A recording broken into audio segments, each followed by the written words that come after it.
Hi, also, let's start this topic, which has always been a nightmare for me in my residency days. So, I'm going to try to make it as simple as possible here. So, let's talk about congenital heart disease in children, which is a very, very important topic for the examinations. So, to understand congenital heart diseases, this is the most essential slide, I would say, is to understand the basic anatomy of the heart, which we all know. We have the deoxygenated blood coming to the right atrium from the superior vena cava and the inferior vena cava. So right atrium, right ventricle going to the pulmonary artery to get oxygenated by lungs, and then it comes back to the left atrium and the left ventricle and goes to aorta and gets transported to all of the body. All right. So this is what is our normal anatomy of the heart. So what is a congenital heart disease? Obviously, it's a structural abnormality of the heart or of the great vessels present at birth. It's a most common serious congenital malformations in newborn. The causes can be multifactorial, can be genetic and environmental as well. So, if I would want to tell you about genetic, it would be T21. So, T21 is associated with VSD and endocardial cushion defects. Turner syndrome is associated with coarctation of aorta, most commonly asked in the exam. D. George is associated with TOF an interrupted aortic arch. If I talk to you about environmental causes, for example, I would say lithium. Consuming lithium for psychotic diseases had led to abstin anomaly, abstin. Then we have the two major category, a cyanotic and a acyanotic. I will explain to you how we are dividing this. So the key fact here. It is most commonly asked also in the Viva, which is the most common acyanotic heart disease or the commonest congenital heart disease. So you will say it's VSD, and VSD is acyanotic that I will explain later. And which is the most common cyanotic heart disease? So the answer is TOF. So TOF is the most common cyanotic heart disease. So let's move on. So every disease either, so if I say it's cyanotic and acyanotic, cyanotic is when the deoxygenated blood mixes with the oxygenated blood. It's will going to be a cyanotic heart disease. So the shunt will be right to left. So cyanotic will be right to left. Anything goes from the right side and mixing with the left side will be cyanotic. And so the reverse will be acyanotic then. That means it will be left to right. The oxygenated blood, if the oxygenated blood of the left side mixes with the right side, it will be acyanotic. Blue blood mixing with red blood, that is right to left, will be cyanotic heart diseases, and a red blood mixing with blue blood, that will be acyanotic heart diseases. So this is the most essential slide now. Congenital heart diseases is divided in two parts, like I mentioned, cyanotic and acyanotic. Cyanotic, I told you, when the blue blood mixes with the red blood. Blue blood means right side, red blood means left side, oxygenated blood. So cyanotic is TOF, TGA, Truncus arteriosus, TAP, tricuspid atresia, and acyanotic will be VSD, ASD, PDA, aortic stenosis, or tricuspid stenosis. So the mnemonic for cyanotic heart disease is we all know is the five T's: TOF, TGA, Truncus arteriosus, TAPVR, tricuspid atresia. Now, another important slide.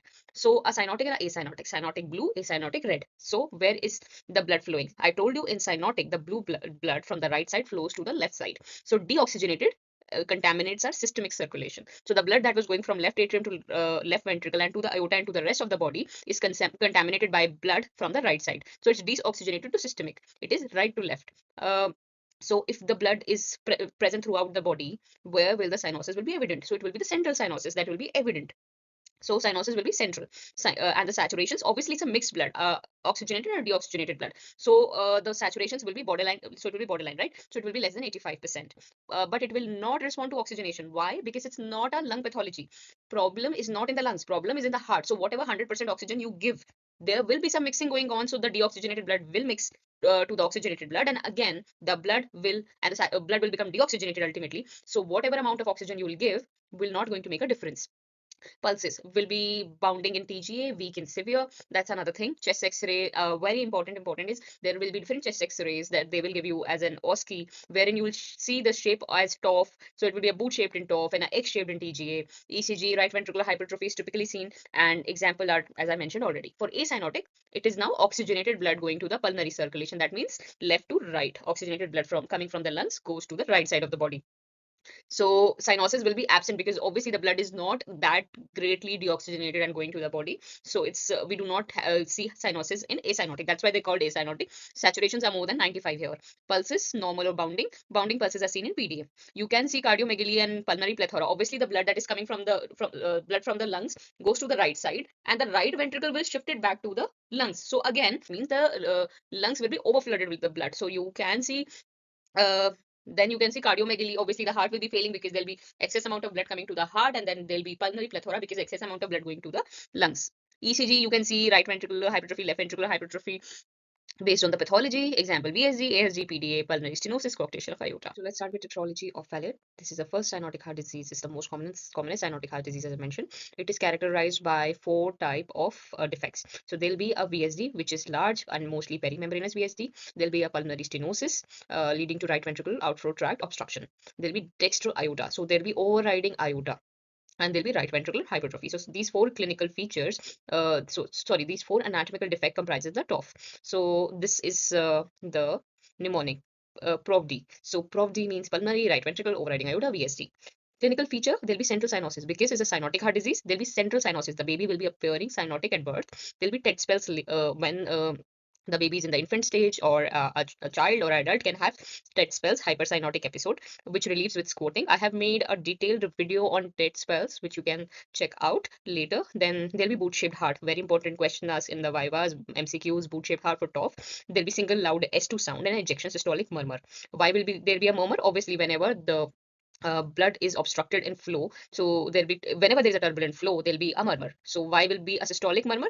Because the right ventricle pushes blood to the lungs during a systole, right? So if there is obstruction, the murmur will be in the systolic phase only. So there is obstruction in the right ventricular outflow tract, means there is pulmonary stenosis. So it will lead to a murmur in the systolic phase. So there'll be a ejection systolic murmur. Ejection means when the blood was pumped through the right ventricle to the lungs, then the murmur will be evident. So it will be ejection systolic murmur. There'll be polycythemia, clubbing in older children, and there is the treatment is BT shunt and a total repair. You can check out my another video wherein I've explained all these fine. So this diagram shows a TOF defect. So when the blood comes from right atrium to the right atrium to the right and goes to the right ventricle, if you see here, the right ventricle is hypertrophied already. So it is not going to be good with the contraction. And then if you see this, there is a VSD. So there'll be mixing of blood from deoxygenated and oxygenated blood. The right ventricle will going to push blood to the left ventricle because it's hypertrophied. The pressures will be high. There is pulmonary stenosis. Anyways, the blood is not going to the lungs that efficiently. So the blood will go to the left side of the heart, and then the VSD will serve as in the mixing as well. So there'll be mixing of the blood. So that's why it's a it's a right to left mixing of the blood, leading to a cyanotic heart defect. And then our aorta, if you see our aorta, it's not entirely be present from the left side. If you see this is serving both sides, it is above both sides. It's called overriding. Most importantly to understand here, this defect arises because there's a VSG, if you notice. So this is called a overriding aorta, which is not entirely serving its purpose to the left ventricle. It is above both sides. It's overriding both sides. So that is the first defect. Then there is transposition of great arteries. So as the name goes, there is transposition, means there is switching of the major blood vessels. For example, the right side, the aorta is serving on the right side and the pulmonary artery is on the left side.